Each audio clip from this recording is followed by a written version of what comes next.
Estamos jueves 14 de julio, verano atípico, bastante frío en la capital. Quienes van a salir temprano de casa, háganlo abrigados porque tenemos una mañana nublada acá en Quito. Algunas novedades, ¿no? Quizás, y como siempre, empecemos por lo último, algo que trascendió ayer en horas de la noche. Se anticipaba a través de un portal web, de una cuenta de Twitter, la renuncia de Fausto Jarrín a su condición de legislador de la bancada de UNES. Finalmente eso ayer se concretó.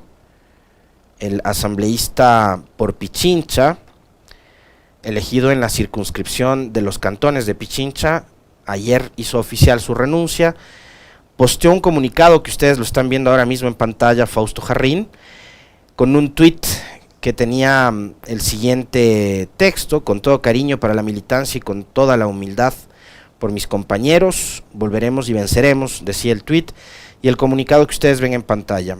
Desde el compromiso y cariño hacia los votantes de la Revolución Ciudadana y por responsabilidad con todas las personas de la provincia de Pichincha que me dieron su voto hace poco más de un año, comunico mi decisión de presentar formalmente mi renuncia a la Asamblea Nacional del Ecuador. Desde hace 5 años mi principal responsabilidad, tanto en lo político como en lo jurídico, ha sido defender desde mi profesión a las víctimas del odio y la persecución. A lo largo de este año, trabajando en la Asamblea Nacional, he compartido vivencias y aprendido mucho de todas y todos mis compañeros de bancada, de varios asambleístas honestos de distintas tiendas políticas y más que nada de innumerables ciudadanos que acuden a nosotros en busca de ayuda para mejorar su situación personal o familiar. Tantas nuevas experiencias positivas y enriquecedoras desde lo humano han sido a la vez desafiantes e incluso desesperantes por la imposibilidad de apoyar tantas necesidades insatisfechas. Lastimosamente durante este año también pude conocer la podredumbre que habita y se produce dentro de la Asamblea Nacional. No me ata un puesto ni su sueldo, peor aún me atará una usualmente pretendida pose de ilustre autoridad. Tampoco me ata la dichosa inmunidad o la atención mediática cotidiana. Me atan sí con fuerza mis principios y convicciones, y tengo un inexcusable deber con mis compañeros víctimas del Estado ecuatoriano y su persecución. No temo por la lealtad y coherencia de las y los asambleístas de la bancada de UNES. Sus posibilidades son limitadas al contar solo con 47 votos seguros, pero tengo pleno convencimiento de que siempre actuarán a favor del pueblo ecuatoriano como ha sido hasta ahora. Ha sido una decisión complicada, pero firme y bien pensada. Así he entendido que no me es posible estar al frente de todos estos dos espacios tan importantes al mismo tiempo. Luego de corroborar con orgullo y esperanza la unidad y capacidad de mis compañeros de bancada dentro de la Asamblea, sé que puedo concentrarme en mi deber jurídico. Renuncio a mi cargo de asambleísta y doy un paso al frente para asumir nuevamente al 100% mi labor como defensor de mis compañeros perseguidos, con esperanza y misión de que nuestro pueblo tenga nuevamente la oportunidad de vivir días mejores. Hasta la victoria siempre, compañeros, y siempre hasta la victoria, Fausto Jarrín. Creo que en el último párrafo el hoy ex asambleísta Fausto Jarrín aclara algunas de las dudas o de las hipótesis que empezaron a tejerse ayer con respecto de su renuncia, ¿no? No va por la alcaldía de Cayambe, de donde es oriundo. Digamos, esa fue una de las primeras preguntas que alguna gente se hacía en redes sociales. Y lo que hace es nuevamente asumir ya de manera formal y completamente la defensa de lo que él dice sus compañeros perseguidos. Entre esos obviamente se encuentran Rafael Correa, expresidente, Jorge Glass, vicepresidente, y todos quienes han formado parte de los procesos judiciales que se han abierto durante los últimos años, desde el gobierno de Moreno y en el actual, y siguen su curso, ¿no? Creo que es una decisión respetable, además absolutamente entendible desde lo personal. Yo no conozco muy a profundidad a Fausto Jarrín, más allá, digamos, del ejercicio profesional, de las entrevistas, las conversaciones, pero sí puedo dar fe de que es un hombre que tiene convicciones, ¿no? Y que, basado precisamente en esos principios y en esas convicciones, habrá motivado esta decisión que es tan importante, porque, digamos, yéndonos más allá de de los beneficios o de los perjuicios personales que pueda significar el estar en la asamblea, que sí es, digamos, una forma de estar atado de pies y manos, porque no podía ejercer abiertamente la defensa de todos sus excompañeros, o sus compañeros, perdón. Ahora va a poder hacerlo, y hay que entender precisamente eso desde su posición personal, ¿no? Como les decía yo hace un momento, es una persona y un hombre que ha defendido siempre sus convicciones y sus principios, y ahí están las justificaciones mediante las cuales él adopta esta decisión. Creo también desde el punto de vista, digamos, de la información, del periodismo, que es una baja sensible, no únicamente para la bancada de UNES, sino para la Asamblea Nacional, una asamblea que no se ha caracterizado precisamente por tener,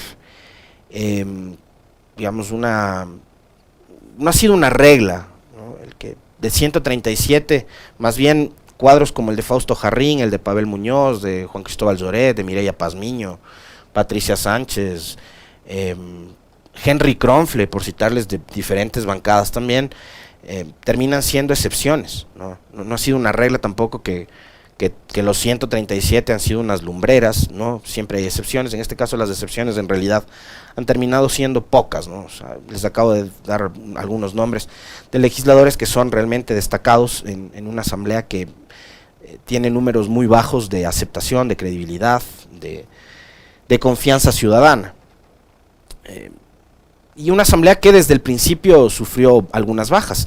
Fíjense que la misma bancada de gobierno ha sido una de las que más se ha desgranado, precisamente por la falta de cuadros que ha tenido el presidente Lasso, y creo, para designar autoridades dentro del gabinete. De entrada renunciaron a sus curules Marcelo Cabrera, quien asumió Transporte y Obras Públicas y que recientemente renunció a su cargo, que el presidente le pidió la renuncia.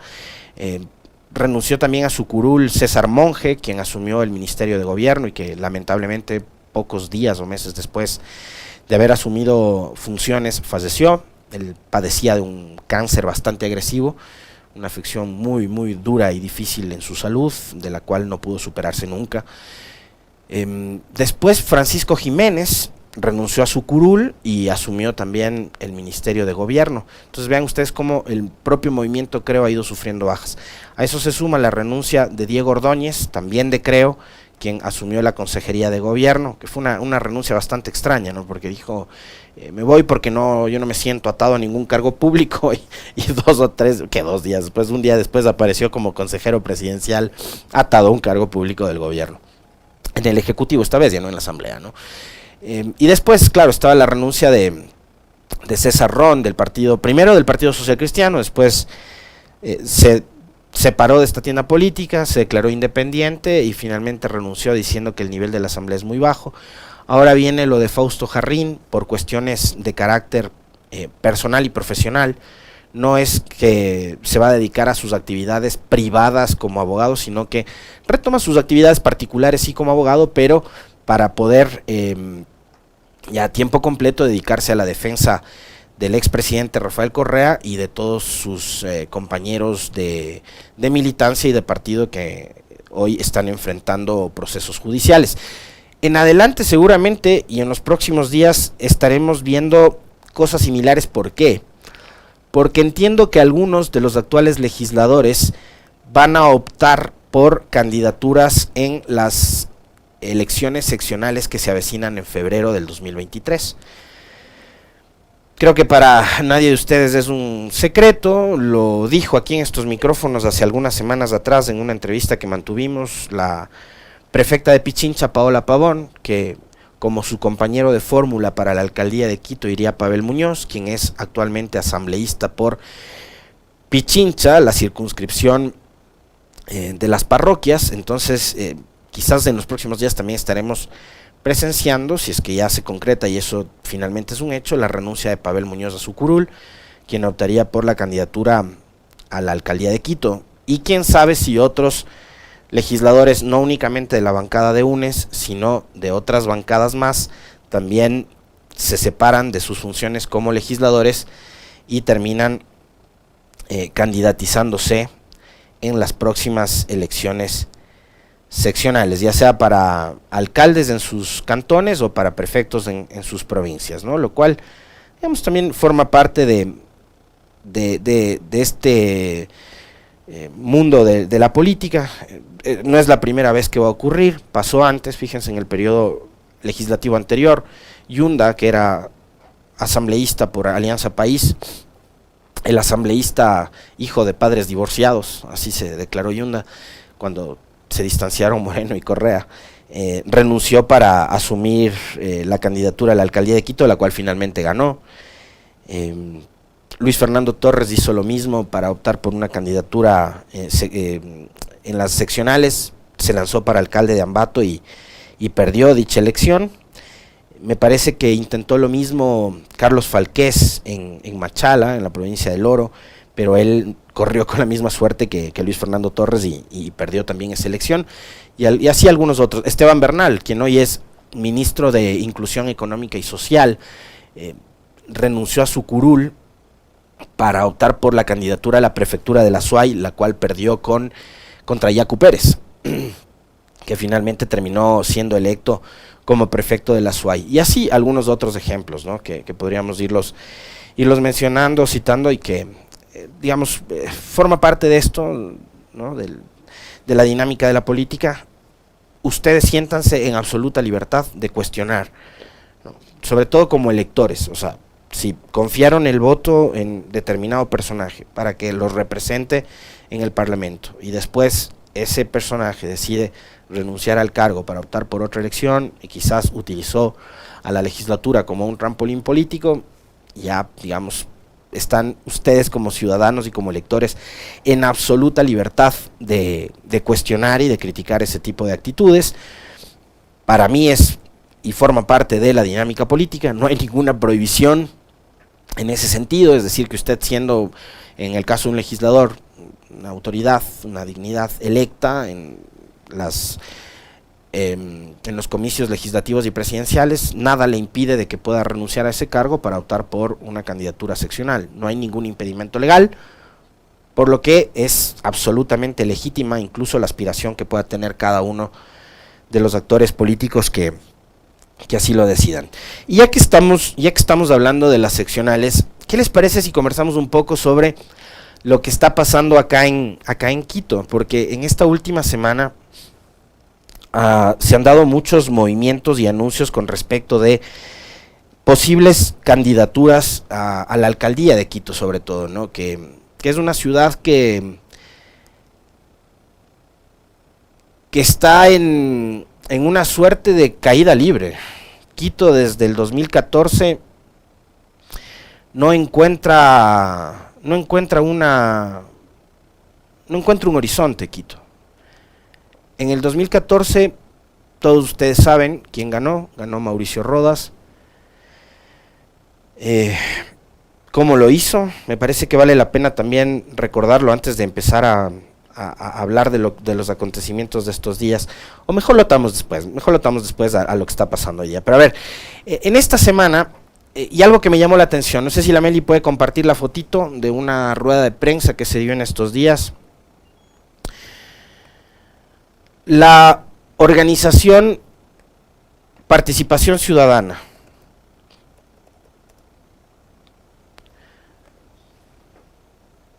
en sus cuentas de redes sociales, no sé por qué no tengo yo acceso a internet. No tengo acceso a internet en mi computadora. Está como medio falluco el internet.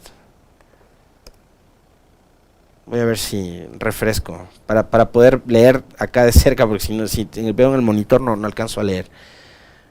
Pero bueno, les decía que la organización Participación Ciudadana en estos días convocó una rueda de prensa en donde la directora de esta organización, que es no gubernamental, y quiero leerles con ustedes lo que dice en su perfil de Twitter, esta organización. A ver, en sus redes sociales, cuando dice quiénes somos, dice que es la Corporación Participación Ciudadana. La Corporación Participación Ciudadana Ecuador es una organización civil y sin fines de lucro, constituida mediante acuerdo ministerial 010-68 expedido por el Ministerio de Bienestar Social el 12 de julio del 2002, tiene como sus principales objetivos contribuir al fortalecimiento de la institucionalidad y el liderazgo democrático en el país, promover la participación ciudadana en la vida democrática ecuatoriana, fomentar la transparencia en las actividades públicas y en los procesos democráticos a través de mecanismos de veeduría social y control ciudadano, e impulsar los procesos de diálogo entre los diferentes actores nacionales.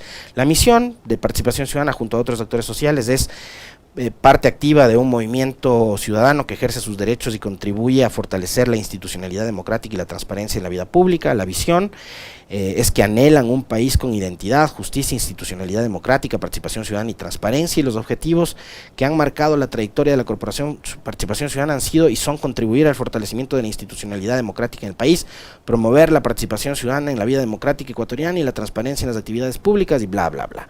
En su cuenta de Twitter, que es donde comparten esta imagen que ustedes están viendo en sus pantallas, dice: participación ciudadana, ONG ecuatoriana, no partidista y pluralista. Esto es algo que me hace muchísimo ruido. No partidista y pluralista. Lo de pluralista me encanta. Trabajamos en el fortalecimiento de la democracia y ejercicio de control social del Ecuador. ¿Y por qué les digo que me encanta esto de no partidista y pluralista? Porque si volvemos otra vez a la fotito, Esteban y Meli, por favor, quienes acompañan en la mesa a la señora Rudy Hidalgo, que está en el centro, que es la directora de la organización, ¿quiénes son? Vamos, de izquierda a derecho. De izquierda, en la izquierda creo que está una señora que se llama Carolina Moreno, no tengo idea qué identidad política tiene la señora. Lo único que sé es que junto a Jessica Jaramillo, quien no está en la mesa por cierto, fue una de las dos ciudadanas que impulsaron la destitución de Jorge Yunda, ¿no? Y desde ahí se convirtió en una figura pública. Yo particularmente no la conozco, nunca la he visto, no sé quién es, no sé a quién se debe, etcétera. Después está un señor de apellido Castillo, que también cobró notoriedad a partir de la destitución de Jorge Yunda. Tengo entendido que era asesor de la bancada social cristiana, en el periodo anterior asesor de Fabricio Villamar. No tengo tampoco mayor información. Sé que quiere ser candidato a la alcaldía de Quito, vinculado con los partidos de derechas, todos de derechas, ¿no? A la izquierda de Rudy Hidalgo y a la derecha de sus pantallas, de camisa celeste, está Patricio Alarcón, quien se rumora podría ser a esta hora el candidato que auspicia el Partido Social Cristiano para la alcaldía. Junto a Patricio Alarcón está Andrés Páez, quien fue candidato vicepresidencial con Guillermo Lasso en el 2017, hoy un político identificado con las derechas y las derechas más radicales, un hombre que convocaba a las manifestaciones en la Shiris en contra de Correa, y que convocó ahora también a las manifestaciones en la Shiris en contra de la CONAIE, un hombre que en las redes sociales en los últimos meses y años se ha dedicado también a compartir información falsa. Antes militante de la izquierda democrática, ¿no? Antes decía que era de izquierda, que era socialdemócrata Andrés Páez, hoy más vinculado con las organizaciones de derechas. Y al lado de Andrés Páez está nada más y nada menos que Armando Rodas, hermano del exalcalde Mauricio Rodas. Entonces, aquí lo de pluralista y no partidista, participación ciudadana, por lo menos se les derrumba como un castillo de naipes, porque yo no veo a ninguna organización política ni a ningún representante político de movimiento o partido de centro izquierda. Yo no veo en esa mesa sentado a nadie de la Unidad Popular, del ex MPD, de Pachacutic, del Partido Socialista o de la Revolución Ciudadana.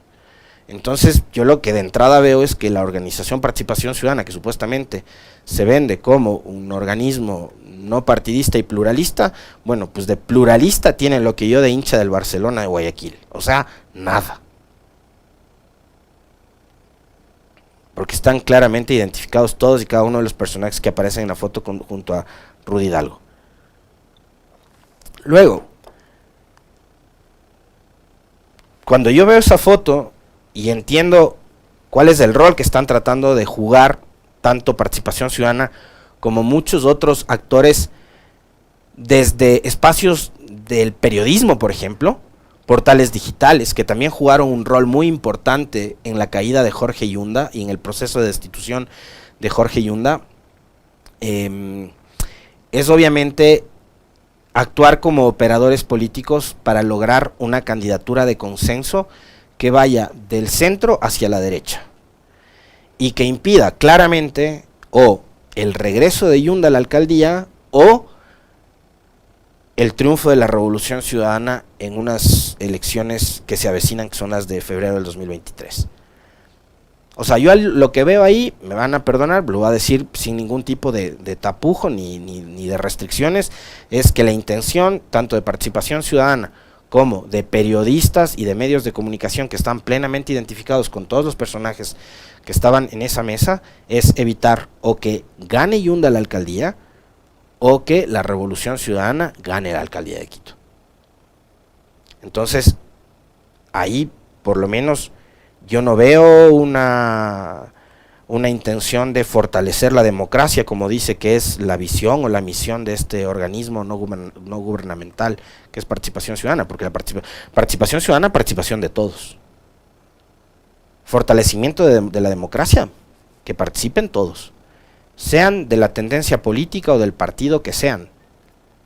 Pero basta ver las intervenciones de quienes hoy están al frente de esta organización, intervenciones en medios públicos, en foros públicos, en contra de determinadas corrientes políticas para saber cuál es la orientación y para darnos cuenta de que, aunque se vendan como no partidista y pluralista, pues no lo son.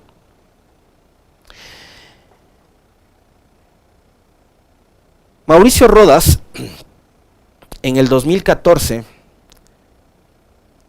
si ustedes hacen un ejercicio de memoria, se presenta como candidato para salvar su partido, su movimiento, que era Suma, que necesitaba un mínimo de votos para seguir en la papeleta.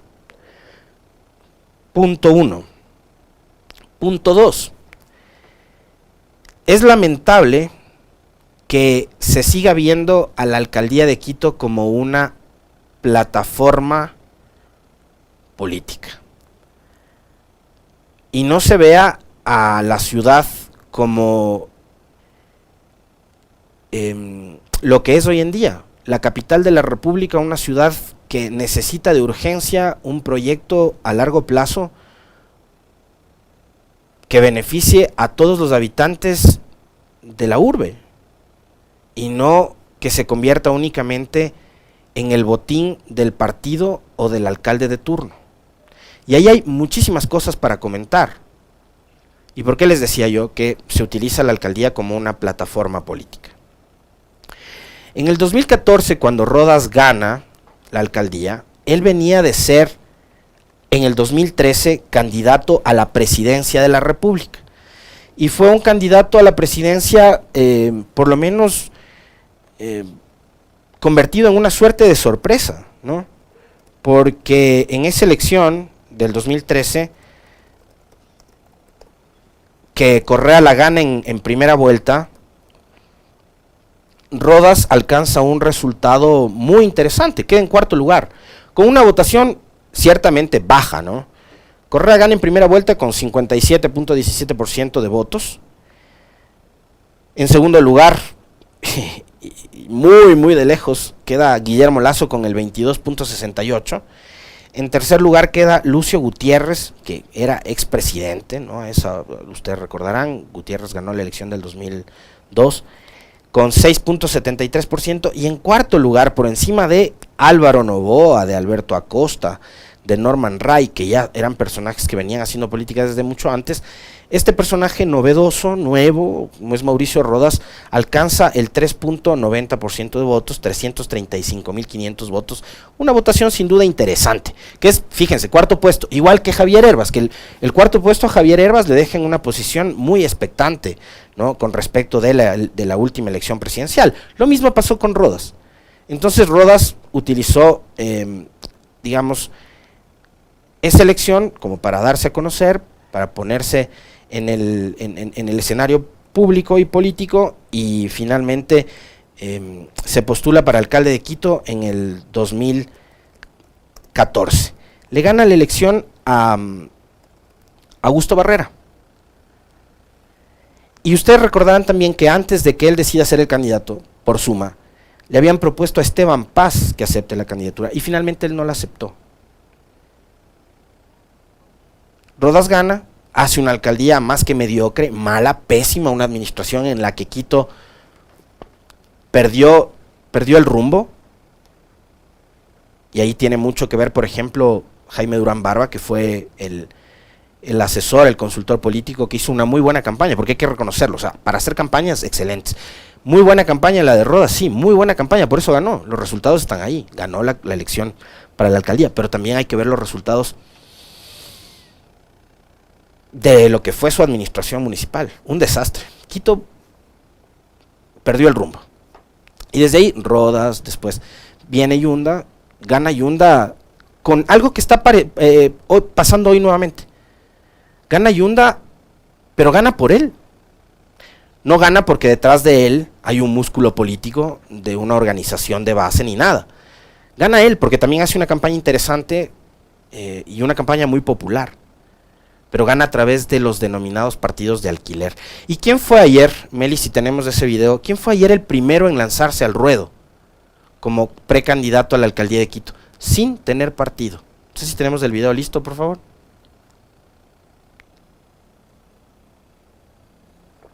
Hemos convocado, de hecho, el día de hoy a todas las organizaciones políticas, inclusive con las que hemos hablado y no hemos seguido hablando, desde el Partido Social Cristiano, el Partido Socialista Ecuatoriano, Renovación Total, Sociedad Unida Más, Acción Democrática Ecuatoriana y Construye. Estamos en conversaciones con Izquierda Democrática, pero como he explicado el día de hoy, los procesos de democracia interna de cada partido tienen que procesarse y obviamente pasar por la definición del voto en las elecciones internas de cada organización. Nosotros hemos cumplido desde los ciudadanos con contactar a cada uno, invitar a los equipos de trabajo, acercarnos en la propuesta política que de hecho sabemos los más inteligentes van a endosar. De hecho tiene que ver con la ciudad. Primero que nada quiero darles un saludo cordial. Ya, ahí estaba, ¿no? Bueno, el primero en lanzarse al ruedo es este señor Pedro José Freile. Yo en lo personal tampoco tengo nada en contra de él, ojo. Es más, ni lo conozco, tampoco, nunca he tenido la suerte ni de saludarlo, ni de entrevistarlo. No sé acá si lo hemos buscado o si él ha pedido entrevistas, pero nunca ha estado acá, sería buenísimo también poder conocerlo y conversar con él. Hizo una campaña interesante en la presidencial anterior. Vamos a revisar. Queda en quinto lugar después de Javier Herbas, 2.08%, 192,000 votos. Y eso también le pone a él en una posición expectante, ¿no? A Pedro José Freile. Lo que me llama la atención, varias cosas. Primero, dice, hemos conversado con el Partido Socialista, con el Partido Social Cristiano, Acción Democrática, Construye, IDE. O sea, ha hablado con todos los partidos, desde la extrema derecha hasta la extrema izquierda. O sea, no importa. El partido que le permita ser candidato, el hombre se postula como candidato. O sea, finalmente no hay un proyecto político, sino proyectos personales para ganar la alcaldía. Y creo que los ciudadanos y los electores ya debemos como ponernos en serio en el rol de ciudadanos a la hora de elegir y dejar de optar por este tipo de aventuras, ¿no? Porque en juego está el destino de la ciudad. En este caso, Quito viene, insisto, desde el 2014. 8 años de tumbo en tumbo, con administraciones municipales malas, una más que la otra. ¿Ya? Y solo para recordarles, una cosa muy interesante de Pedro José Freile, es uno de los ciudadanos ecuatorianos, políticos latinoamericanos, que terminó firmando la denominada Carta de Madrid, que es la estrategia de la organización política más reaccionaria de extrema derecha de España, que reúne a personajes de esa tendencia en América y en España, en la iberósfera, que es como se refieren ellos al mundo hispanoamericano, para ponerle un nombre muy marquetero. Lo escogieron, creo que el mejor, el de la iberósfera, que es, me imagino es una burbuja, ¿no? Con acento español. Freile es uno de los que suscribe esa carta, que lo que busca es, entre otras cosas, frenar el avance de lo que ellos denominan el comunismo en la iberósfera, ¿no? Dicen que tiene mucho que ver con la defensa y el respeto a las libertades, a la democracia, pero fíjense que tan demócratas no son, ¿no? Porque quieren, a como dé lugar, impedir que las izquierdas, por vía democrática, puedan acceder a espacios de poder. Y si uno es demócrata, como creo que uno lo es, aunque quizás algunos puedan decir, este es medio tibio, quiere ubicarse en el centro, no sé qué. Por mí que participen todos, los de izquierda, derecha, los blancos, los amarillos, los rojos, los verdes, etcétera. La democracia es participación absolutamente de todos los representantes de organizaciones políticas, sea cual sea su tendencia. Pero acá, esta Carta de Madrid, lo que alerta además es el avance del comunismo en América Latina y en España. Y uno de los que firmó esa carta, entre otros, como Otto Sonnenholzner, como Pedro Pablo Duarte, el ex gobernador de la provincia del Guayas, que ahora también tengo entendido va a optar o optaría por una candidatura a la alcaldía de Guayaquil, es justamente Pedro José Freile, el mismo que está hablando con la izquierda democrática y con el Partido Socialista, con Construye, el partido de los Teletubbies, de María Paula Romo y Juan Sebastián Roldán, con el Partido Social Cristiano, con Acción Democrática y con no sé cuántas organizaciones más.